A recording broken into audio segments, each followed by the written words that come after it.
Bonjour, aujourd'hui on va parler d'un enjeu qui est aujourd'hui sûrement le plus important au monde et cet enjeu ça s'appelle le réchauffement climatique. Hé Louane, c'est quoi exactement le réchauffement climatique? Eh bien le réchauffement climatique ou global warming en anglais est caractérisé par une augmentation globale de la température dans le monde. Par exemple en France on peut voir que il y a peu on n'avait jamais dépassé les 43 degrés en température maximum et d'ici peu on pourrait atteindre jusqu'à 3 degrés de plus en 2025. Mais qu'on s'entende bien, on s'en branle. Alors là, il serait légitime de se dire que de toute façon, le réchauffement climatique c'est pas mal, en plus ça fait fondre les glaciers, j'ai déteste ça, et en plus ça a fait couler le Titanic. Non. À condition qu'on passe à côté de l'extinction de masse qu'on est en train de subir, avec tous les animaux qui disparaissent tous les ans, et un peu plus largement le fait qu'on accélère énormément la disparition de l'espèce humaine. Donc vous, quoi. Enfin ça, ce n'est qu'un détail. Étonnamment, malgré tous ces chiffres et ces preuves, certaines personnes pensent encore que c'est un mythe inventé par les Chinois. Comme par tout hasard, le dirigeant de la première puissance mondiale. Enfin ça aussi, ce n'est qu'un détail.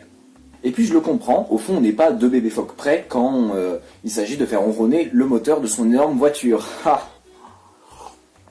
Quel connard.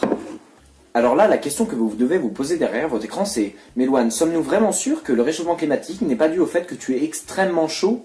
Et vous aurez raison de vous la poser. Mais je ne suis pas responsable de cette catastrophe. Dommage. Bon, heureusement pour nous, il me semble qu'en France, on est quand même plutôt avancé sur le sujet et qu'on fait quand même des efforts. Enfin, je crois. Est-ce que nous avons commencé à réduire nos émissions de gaz à effet de serre? La réponse est non.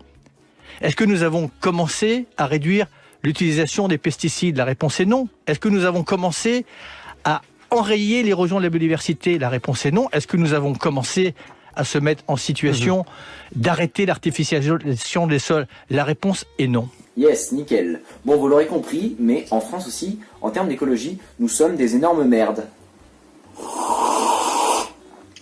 Alors peut-être que de ton côté, tu fais des efforts, par exemple tu fais du tri sélectif, t'essayes d'utiliser le moins possible ta voiture, et c'est très bien. Mais il faut que tu saches que ça n'empêchera pas tes futurs enfants de mourir dans d'atroces souffrances en maudissant ton nom et celui de toutes les autres personnes de ta génération. Youpi. Bah oui, parce que malheureusement, un petit impact c'est bien, mais un petit impact, c'est un petit impact. Waouh. Suis-je vraiment clair? Bon, avant de terminer cette vidéo, je voulais quand même finir sur une touche positive, et du coup je voulais quand même vous rassurer sur un point, c'est qu'une fois que le réchauffement climatique aura détruit la moitié de l'humanité, eh ben on aura 2 fois moins d'émissions de CO2. Et ça, c'est positif. J'espère que cette vidéo vous aura plu parce que moi, elle m'aura fait bien chier à tourner. Tout ça pour qu'au final, il n'y ait que 50 personnes qui la voient. Haha, je suis si seul. Si jamais le sujet vous intéresse, je vous invite à aller voir en description. Je vais mettre quelques vidéos et chaînes YouTube qui en parlent mieux que moi. Parce que malgré mon intelligence supérieure et ma culture démentielle, je ne me sens pas habilité à développer plus en profondeur ce sujet. Donc je vous invite à aller voir ça. Et n'oubliez pas que l'humanité va disparaître dans d'atroces souffrances. Abonnez-vous, s'il vous plaît.